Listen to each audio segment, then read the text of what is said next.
सबसे दुखुनांथाव बाथ्रा दिपेन बर' दानि आथिखालनि एबसुनि आफादगिरिया दाख्लै बहाय फैनानै जेबायदि खोथा बुंदों मिडियायाव जों नुदों जोबोद मुगैथाव बेखौ जों निन्दा खालामो एबसु जानानै दिनै बिमाफ्रा गावनि न'खरा बेसेबां आलाय सिलायाव दङ जुग जुग सोरजिना लानाय बे हा हुखौ दिनै सेनो नागिरदों बेखौ प्रटेक्ट खालामनो नागारै रायजोफोरखौ गोजोननाय बाथ्रा बुंनो नागारै माखासे खोथाफोरखौ फोरोंनो नागारै दिनै हा सेनायनि एजेन्ट जानानै दालाल जानानै दिपेन बर' फैनायखौ आं जोबोद निन्दा खालामो आरो मुगैयो गावहा हा दंबा लांथोंना दतमानि सोरखौ साख्रि होयो सोथोंसै माने क्वालिटि गैयाबा साख्रि मोनो नामा बे मोनसे कम्पानि इन्डास्ट्रि बिनि क्वालिटि थानांगोन बेवहाय साख्रि मावनोबा डिग्री थानांगोन होमबासो साख्रि होनो हागोन बे खेरानिखौलाय मानो नांगौ जोंलाय हा जोंनि गावनि न'खौनो हगारना होदो होनदों लांथों उरखावा लांथों नोंथांमोनखौ आं साबायखर बावग्रोबाय आरो बे बासबारि ओनसोलनि आंनि बिसेसकै सांग्रां आइजोफोरखौबो साबायखर बावनानै जों बुंनो नागिरदों जे दिनै जों खोनाबाय थादों मिडियानि गेजेरजों खोनाबाय थादोंमोन खोनाबाय थानायावनो नुबायबो थादों बाय जों जोबोद दुखु मोनखादों सोर आदानि बबे आदानि कम्पानि बेयो बोरैहाय जोंनि बे 6 सिड्युल एलेखानि जायखौ जुग जुग सिगांनिफ्रायनो बेसेबांबा बोसोर सिगांनिफ्रायनो हा सोरजिनाय समनिफ्रायनो बे ओनसोलखौ बर' फिसाफ्रा बर' हारिया बे हाखौ हा हिसाबै रैखा खालामनानै लाबोदों बहाय जमिदार सिस्टेम दंमोन जमिदारनि सिंनि हा बियो बेखौ जों मिथिगौ आरो दाबो बे सिस्टेमनि गेजेरजों दङ आरो बेखौनो बिटिसि एकर्डनि गेजेरजों 6 सिड्युल आधाराव ट्राइबेल बेल्ट ब्लक एलेखायाव गोग्लैनायखाय बेखौ जोङो 6 सिड्युलनि आयेननि गेजेरजों बे हानि रैखाथिखौ लाबोदों दिनै सोरबा आदानिया जुदि बे हाखौ मोननांगौब्ला आयेनजों थांनांगोन किन्तु बबे आयेनाव दं बिटिसि आयेनाव बे गैया बे बिटिसियाव बुंदों जे 6 सिड्युलनि हाया बियो बिनि थागिबिफोरनि ट्राइबेल बेल एन्ड ब्लक नालाय बे बर'नि बा ट्राइबेलफोरनि बे ट्राइबेलनि हाया गुबुन नामाव बे ट्रेन्सफार जाया नाथाय दुखुनांथावा बेनो दिनै दानि खुंथायाव थानाय प्रमद बर'आ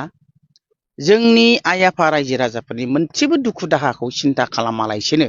खारन बिथाङा मिथिया बिटिसि एकर्डआव मा आयेन दङ खोनासंनोबो गोसो गैया किन्तु गावनि बे गामि दानख'लाय दुनख'लाय माबा माबि खालामनानै थगायनानै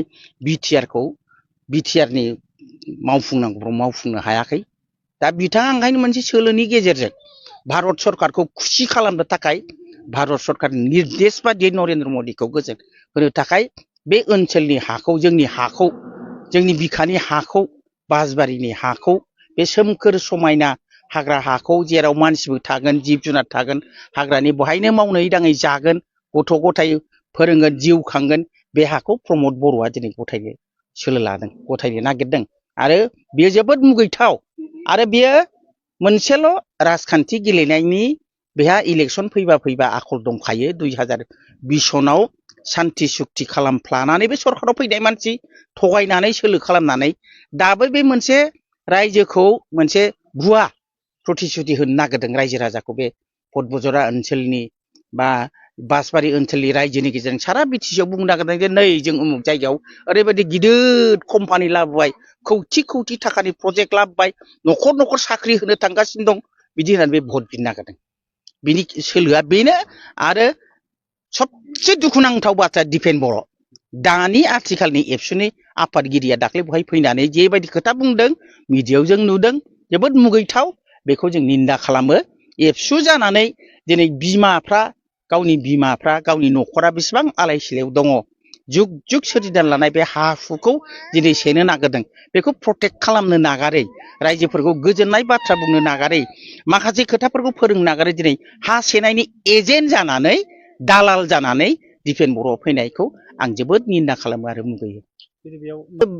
बेनोथ' प्रमद बर'नि थगायनायनि सोलो बे गावसोर हायैखाय दिपेनखौबो बाहायलायबाय एबसुखौ बाहायलायबाय खारन एबसुफ्राथ' गोजौनि बाथ्राखौ मानिगोन न'खर न'खरथ' एबसु दं बर' फरायसा दं माने एबसु दं बिमाफोरखौ कनभिन्स खालामनांगौ जाहैबाय बिस्रा दा बे बिपिएफआ मा होननो नागिरदों जोंथ' जोंनि हा रैखाथि जादों बिपिएफआथ' बिटिसि एकर्डखौ सालायबोनाय मानसि